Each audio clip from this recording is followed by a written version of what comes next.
Shalom familia de Benecer, bienvenidos a Ecos de la Torá, una antología de comentarios a la Torá.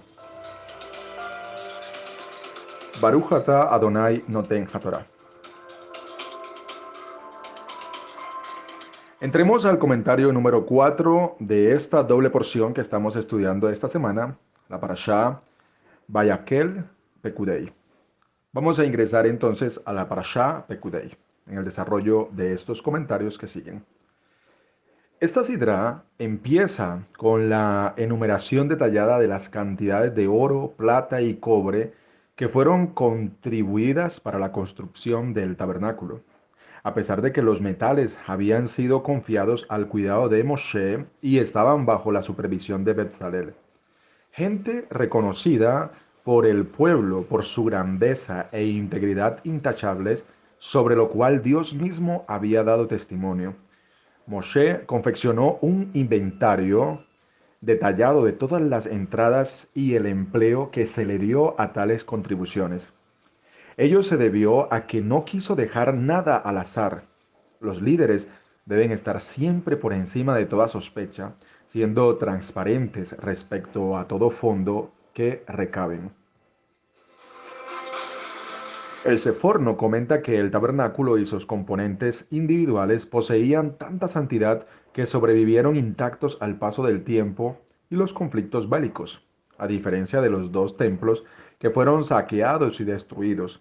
El tabernáculo de Moshe permaneció intacto y nunca fue capturado o profanado. Existen cuatro razones para explicar esto, las cuales están aludidas en estos dos primeros versículos. Primero, el tabernáculo del testimonio era el lugar donde permanecían las tablas de la ley, símbolo de la comunión de Dios con Israel. 2. Había sido edificado a instancia de Moshe, beneficiándose así de su grandeza personal. 3. El servicio de los levitas, quienes habían demostrado su sublime estatura a partir de la lealtad que exhibieron por Moshe después del episodio del becerro de oro, y todos los componentes del tabernáculo estuvieron a cargo de Itamar, hombre de gran talla espiritual. Y 4. Quienes dirigieron los trabajos a cuya cabeza estaba Betzalel habían sido hombres de abolengo, distinguido y extraordinariamente justos. Y fue debido a todos esos factores, explica el Seforno, que el tabernáculo fue inmune a los embates del tiempo y de los enemigos de Israel. En contraste, el templo de Salomón, fue edificado en gran medida por obreros gentiles. En consecuencia, aunque la Shejinah reposó sobre él mismo, sus componentes no estuvieron a resguardo de los estragos del tiempo y requerían reparaciones y reemplazos. Además de ello, el segundo templo fue edificado solo gracias a la benevolencia del rey Ciro y nunca gozó de la presencia de las tablas de la ley o de la Shejinah. De aquí que ambos templos pudieron caer en manos enemigas y fueron saqueados y destruidos. El Seforno además agrega que en comparación con las abundantes cantidades de oro y plata que fueron utilizadas en el templo de Salomón y en el de Herodes, las cantidades citadas aquí son insignificantes. Sin embargo, de todas maneras el tabernáculo sobrepasó a ambos templos en santidad, como ya fue mencionado, lo que por otra parte demuestra que Dios hace residir su presencia no necesariamente donde hay más riqueza, sino donde hay más rectitud, concluye el Humás.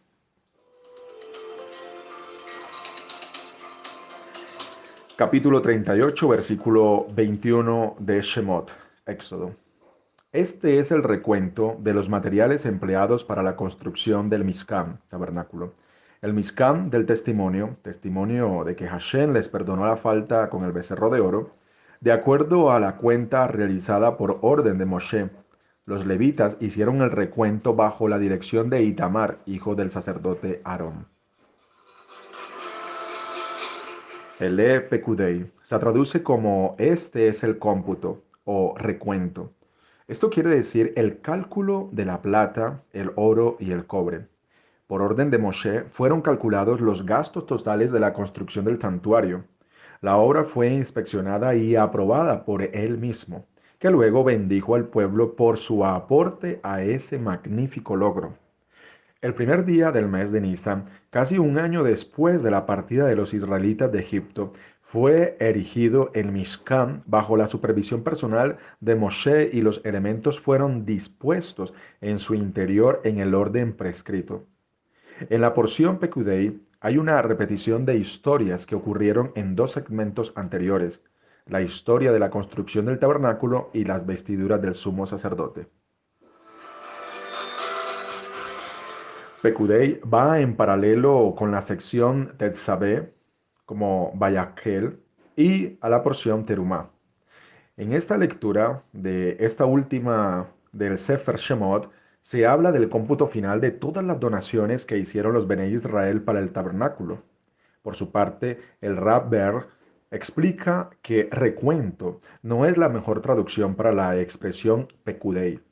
Sin embargo, como el español no tiene palabras que son equivalentes al hebreo, la frase se ha manejado en este sentido. La traslación es pues un tanto limitada. Sigue explicando el rap que Pekudei puede leerse como Pakit, que significa empleado, sirviente o secretario. Así que el Pasuk diría de esta forma, estos son los empleados del templo y del tabernáculo. Por ello es que otro pasaje indicará, y serán para mí una nación de sacerdotes y una nación santa. Desafortunadamente, a lo largo de la historia, este pasuk de la Torá ha sido interpretado como que las personas, es decir, empleados de ciertas religiones, son los nuevos siervos elegidos de Dios, lo cual es un absurdo, pues esta posición de elegido no es una posición de poder, sino de responsabilidad de hacer lo que esté en nuestras manos para ser un ejemplo y una inspiración para el mundo. El colmo viene cuando estos elegidos finalmente se creen y sienten superiores al pueblo de Dios. Cuando la Torá habla de nación santa o empleados santos, se refiere a que tenemos que transformar nuestra basura, transformar nuestra negatividad. Leyéndolo de esta forma, el Pasuk, capítulo 38, versículo 21, nos enseña algo más de lo que generalmente se ha entendido. Sigue explicando el Rab Ber que los lenguajes son nuestro mayor obstáculo. Esta es la idea general de lo que sucedió en la historia de la Torre de Babel, donde para desarmar el mal, Hashem creó 70 idiomas. Babel en hebreo se dice Vivul, que se ha traducido como confusión. El Zohar enseña que la única manera en que el Satán puede crear confusión o la manera que incluso a veces el hombre lo hace es a través de la promoción de varios idiomas en lugar de tener un lenguaje universal, como sucedió con los primeros humanos. Entonces no tenemos un lenguaje apropiado. Cada lengua, de hecho, es bidul. Así pues, el concepto de buen empleado es vital para una eficaz comunicación y conexión. El capítulo de Pekudei nos proporciona un canal para recibir y transmitir información sin distorsiones. Moshe rinde cuentas. Un dato que afirmaron los sabios en Bamidbar Rabá 22:8, la palabra mamón, dinero, es una contracción de ma'atá moné, que estás contando, y eino kelum, no tiene valor, dice el Or Ahaim. Ahora, transparencia y responsabilidad son las palabras de moda para la dirección de empresas del actual siglo. Así pues, una importantísima empresa instalada en pleno desierto tiene una exitosa conclusión. El santuario o Mizcán es terminado por Moshe Rabenu y su gran equipo espiritual. Acto seguido, Moshe efectúa una impecable contabilidad y una detallada auditoría de todos los donativos entregados por los Bene Israel para la campaña de construcción del santuario y sus utensilios. Moshe, que era el responsable de todos los trabajos cuando hubo completado la obra del tabernáculo, congrega a la colectividad y presenta el balance de las cuentas en público. a fin de que no se pensara que había un excedente de plata u oro y otras donaciones que él estuviese guardando para sí. Aún siendo venerado y conocida su honestidad por todos, Moshe rindió cuentas íntegras ante todo Israel. ¿Qué enseñanza moderna extraemos de este recuento de Moshe? La ética de los padres nos amonesta a que consideremos que un día habremos de enfrentar la responsabilidad final. Cada uno de nosotros estará de pie ante el tribunal celeste para dar un din ve heshbon, es decir, una justificación completa y una rendición de cuentas por la forma en que vivimos nuestras vidas. Explican los cabalistas que cuando Moshe preparaba el santuario, todo estaba puesto de manera que su estructura molecular pudiera ser convertida de una simple existencia física a un nivel espiritual. ¿Esto qué nos enseña? Dicha conversión de lo físico a lo espiritual ocurre igualmente en nuestras vidas. Por ejemplo, un billete de cualquier denominación no es más que un simple pedazo de papel, pero cuando éste se le da a alguien que lo necesita, este billete se convierte en la manifestación de una hermosa acción espiritual. Es fascinante notar que, de alguna manera, el Talmud, en el Tratado de Shabbat 31a, pudo enterarse de las preguntas reales que se nos formularán en el Tribunal Supremo. ¿Saben cuál será la primera pregunta? Definitivamente no será la de ¿crees en Dios? ¿O ayunaste en Yom Kippur? Lo creamos o no, la primera pregunta en este último de los exámenes finales seguramente será, ¿fuiste honesto con la gente? Luego, pues, la pregunta no será ¿cuán religioso fuiste con respecto a Hashem? En términos del Midrash, ambas palabras aluden a los dos templos que nos fueron arrebatados. En un juego de palabras característico del Midrash, el vocablo Mishkan se pronuncia como si poseyese las vocales Mashekom, denotando garantía o prenda, sugiriendo que ambos templos fueron tomados en garantía por los pecados de Israel, y nos hemos visto privados de ellos hasta que la nación haga penitencia y sea restaurada a su nivel espiritual de antaño, concluye Rashi. De manera oculta, están marcadas aquí entonces las cifras de los años que duraron en pie los dos santuarios mayores, los Bet Hamikdash, erigidos muchos años más tarde.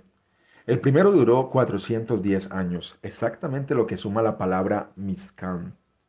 Y el segundo estuvo hasta ser destruido 420 años, lo que suma la palabra Ha-Mizkan, más sus 5 letras.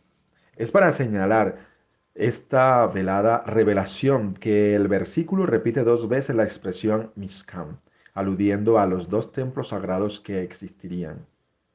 Mishkan, tabernáculo, está relacionado con Mashkon, garantía. Dios nos dio el tabernáculo como garantía de que Él siempre estaría con nosotros. Shemot Rabbah 31:10. Mishkan, tabernáculo, comparte la misma raíz que Shachen, vecino, puesto que el propósito del tabernáculo, al igual que el propósito del templo que le siguió, era atraer y juntar a la gente para servir a Dios, dice Lukitei Alajot. Ahora, Mishkan, tabernáculo, es un acrónimo para Mitá, cama, Surjan, mesa, Kisei, silla, Ner, lámpara. Estos objetos mundanos son absolutamente necesarios para nuestra vida en este mundo. También pueden ayudarnos a alcanzar tremendas alturas espirituales si sabemos cómo utilizarlos de la manera apropiada. Aprendemos cómo hacerlo de los grandes adikim, como está aludido por las letras finales de estas 4 palabras mitá, cama, sulhan, mesa, kisei, silla, neer, lámpara, que conforman la palabra Aarón, el sadik, que fue el primer Cohen Gadol para Dios. Concluye Lukitei Alajot.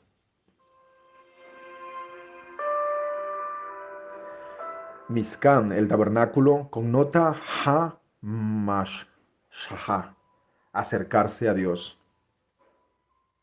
El tabernáculo irradiaba divinidad en el desierto. Los templos iluminaban santidad hacia la diáspora. Hoy en día la santidad se manifiesta cada vez que la gente se reúne en una sinagoga, en un Bet Knesset, en un Bet Midrash. Al construir el tabernáculo en el desierto, Moshe sentó las bases para la eventualidad de que los Bene Israel pudieran invocar la divinidad incluso en un lugar vacío de divinidad y pudieran ser capaces de santificar una sinagoga, dice Lukitei Alajot. Ahora, el Tikunei Zohar comenta que, por otro lado, si la persona solo trabaja para su beneficio material, sus 39 clases de tareas corresponden a los 39 latigazos ordenados por una corte judía para ciertas ofensas, como registra Deuteronomio 25:3, y a las 39 maldiciones que Adán y Eva, la serpiente y la tierra recibieron después de que Adán comió del árbol del conocimiento. El Ukitei Moharan continúa diciendo que por ello la palabra Mishkan, tabernáculo, está mencionada dos veces en este versículo. Una vez representando las 39 clases de tareas cuando se llevan a cabo de la manera apropiada, que traen la bendición y promueven la construcción del tabernáculo. Y otra representando las 39 clases de tareas cuando no se llevan a cabo de la manera apropiada y llevan al sufrimiento y a la destrucción del tabernáculo. El corazón de la persona no debe enaltecerse por el hecho de seguir el camino de la Torá y de las misbot y por estar apegada a Dios, porque incluso la persona cuidadosa de seguir la palabra de Dios todavía no ha logrado la perfección y le queda mucho trabajo por realizar para cumplir completamente con la voluntad divina. Solamente cuando la persona comprende esto y se considera a sí misma como un Mishkan Katán, tiene el mérito de poder llegar finalmente al grado más elevado del Mishkan. Cuando la persona realiza un examen de conciencia, puede llegar a un verdadero despertar espiritual, incluso si en ese momento se encuentra alejada de Dios. Por la fuerza de ese examen de conciencia, la persona logra volver a conectarse con sus raíces y reconectarse con el Creador. Un prisionero no puede liberarse a sí mismo, dice el Tratado de Brajot 5b. Es decir, que así como el prisionero necesita el esfuerzo de alguien de afuera para poder ser libre de la prisión, de la misma manera, a veces la persona está limitada por su visión cerrada y afectada por sus intereses personales, lo cual evita que llegue a descubrir sus propios errores. En consecuencia, es necesario que otra persona lo ayude a abrir los ojos demostrándole los hechos con rectitud. Por eso la Torah dice, reprende a tu compañero para no cargar tú también con su pecado. Vaikra 19:17. Porque la Torah sabía que no siempre la persona puede corregir sus propios actos por sí misma y por eso nos ordenó que nos ocupemos del comportamiento de nuestro prójimo y que le señalemos sus errores. Atentos, exhortación, mas no crítica.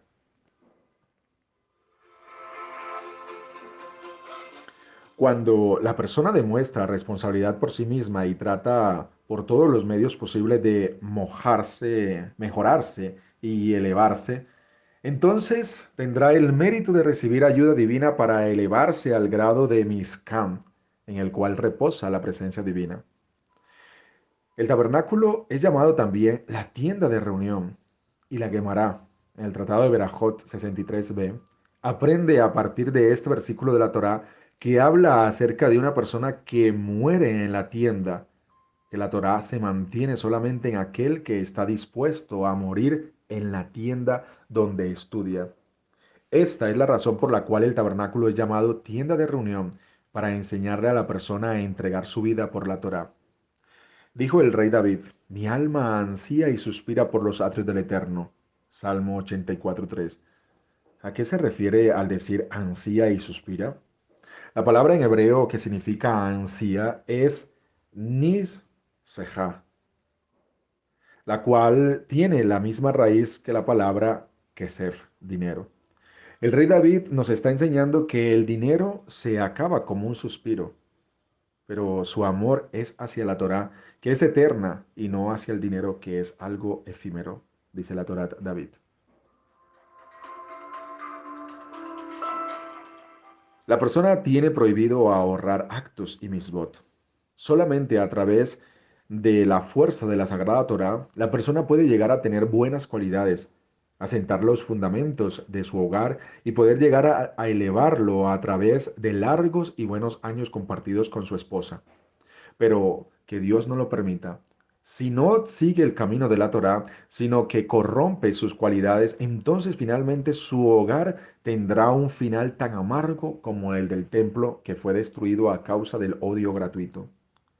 La persona es comparada con un Mizcán, porque su construcción siempre está ligada con el examen de conciencia tanto interno como externo.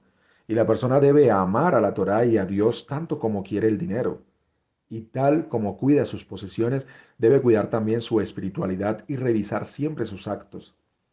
El cuidado de los ojos y la pureza de corazón son la condición previa para poder apegarse verdaderamente a la Torá y a los caminos de temor a Dios. Concluye la Torá David diciendo que cuando el pueblo de Israel se apega a la tradición de sus antepasados, tiene el mérito de que el sagrado nombre de los patriarcas recaiga sobre él y que en consecuencia también la presencia divina siga residiendo entre el pueblo.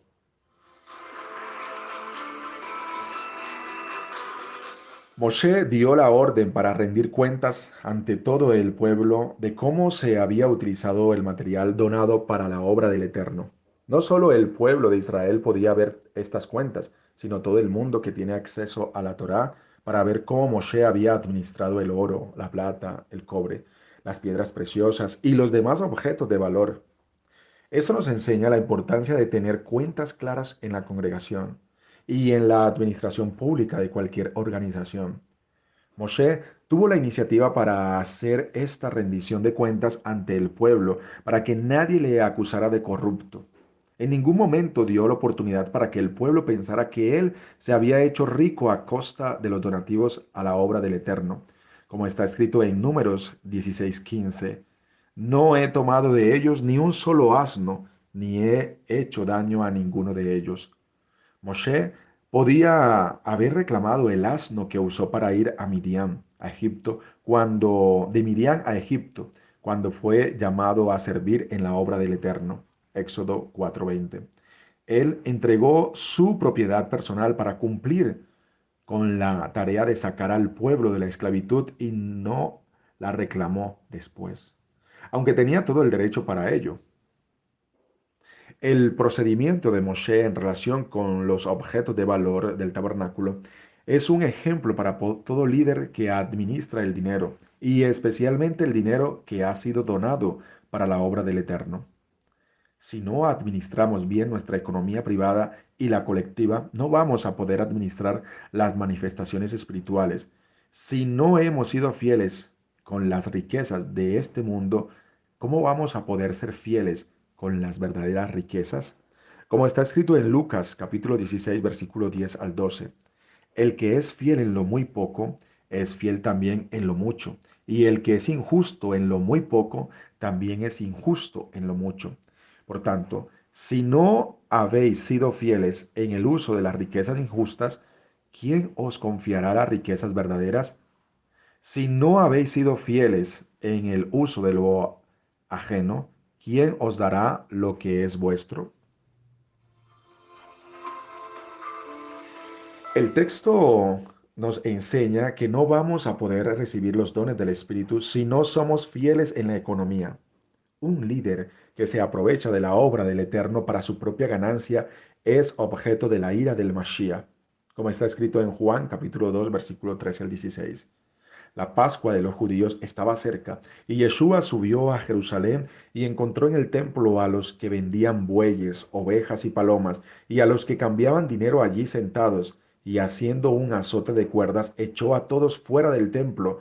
Con las ovejas y los bueyes, desparramó las monedas de los cambistas y volcó las mesas, y dijo a los que vendían palomas, quitad esto de aquí, no hagáis de la casa de mi padre una casa de comercio.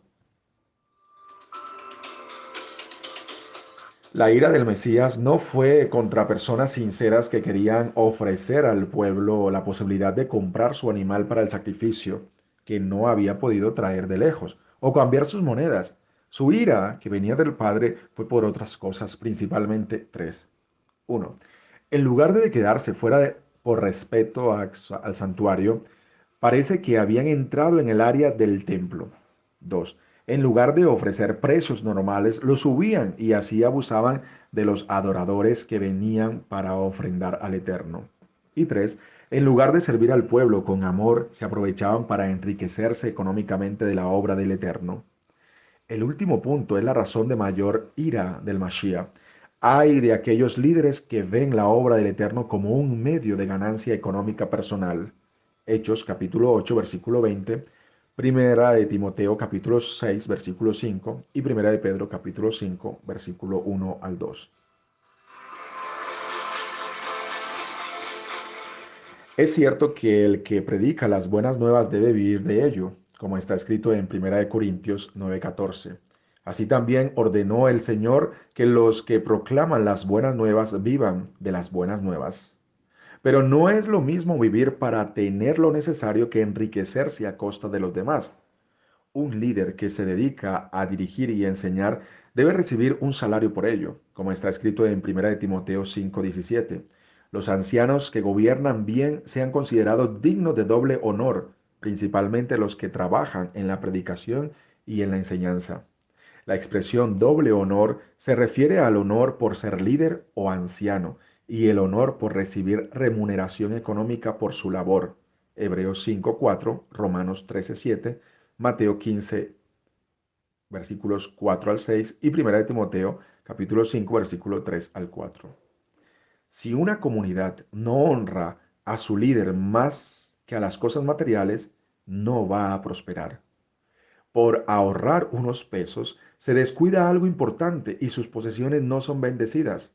Olvidan honrar el lugar donde son instruidos y edificados. Si una congregación ama al Eterno y por lo tanto ama la Torá, está valorando el trabajo del que enseña y predica de manera que lo pone como máxima prioridad en la comunidad. Es más importante darle un sueldo digno al que se dedica a enseñar la Torá que pintar el local de reuniones. Si hay que elegir entre una cosa y la otra, el bienestar del líder va primero, señala el doctor Ketriel. Versículo 26. A razón de la medida por cabeza de medio ciclo del usado en el santuario por cada hombre enrolado en el patrón de 20 años en adelante, es decir, de los 603.550 hombres enrolados. Gulgolet, cabeza. Hace referencia a Keter. El poder principal de Keter es el componer y organizar la mente. Para dar caridad ayuda a limpiar la cabeza, dice Lukitei Alajot. Versículo 27. Y se usó esos 100 talentos de plata para hacer las bases del santuario y las bases de las cortinas fueron 100 en total, un talento para cada base. La Torá Emet dice que base en hebreo es Edén, voz etimológicamente relacionada con Adón, amo. Cuando uno expresa una bendición y declara que el Supremo es el amo, Adón, del universo, establece al mismo tiempo las bases, Edén, para su santuario espiritual personal.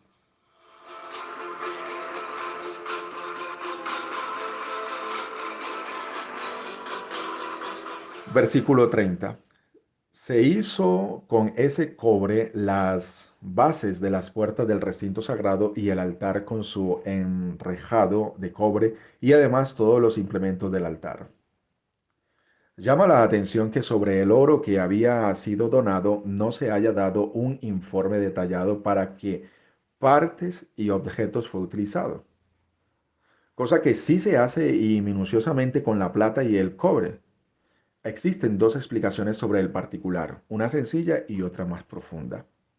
Primero, el oro fue obviamente donado por los ricos, en tanto que la plata y el cobre fueron dados por la gran mayoría del pueblo. Por ello, requería explicarse más y por mayor detalle en que fueron utilizados esos aportes mayoritarios. 2. Paradójicamente, el que dona generosamente y lo más caro, por lo general, no reclama comprobantes, en tanto que quienes dan menos y lo más barato es el que exige y reclama cuentas. Que Abacados continúe abriendo nuestros ojos para seguir contemplando las maravillas de su Torá. Shalom.